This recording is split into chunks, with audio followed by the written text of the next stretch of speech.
التسويق والمبيعات، الماركتنج اند سيلز، ناس كتير قوي مش عارفه تفرق ما بينهم. طبعا هما الاتنين بيكملوا بعض وما يقدروش يستغنوا عن بعض. هبسط لك الامور. كلنا بنروح مسارح وكلنا بنتفرج على افلام.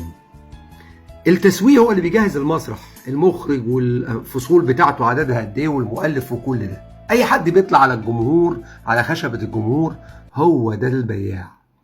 التسويق عمليه بناء الصوره الذهنيه للمنتج او الخدمه. هو اللي بيديك شكل الموبايل، شكل المسرح يبقى شكله ايه، شكل المنتج اللي بتبيعه شكله، وهيتباع لمين، والسعر ايه، وايه البروموشنز. كل ده عمليه التسويق. اما عمليه الاقناع، ان اللي يتكلم معاك هو ده البياع. الاتنين كل واحد ليه مهاراته وكل واحد ليه اهدافه.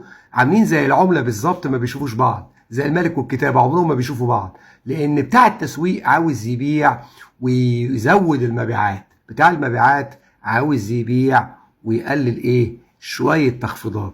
كل واحد ليه نهج، كل واحد عاوز يحقق، بس المهم ان كلهم يحققوا ايه، النتيجه.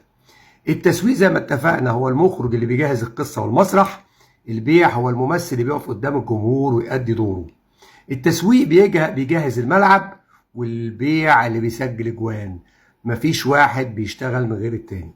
انا محمد النقيب، مطور العقول، ودي كانت كبسولة المبيعات اللي هتوصلك وتفرق معاك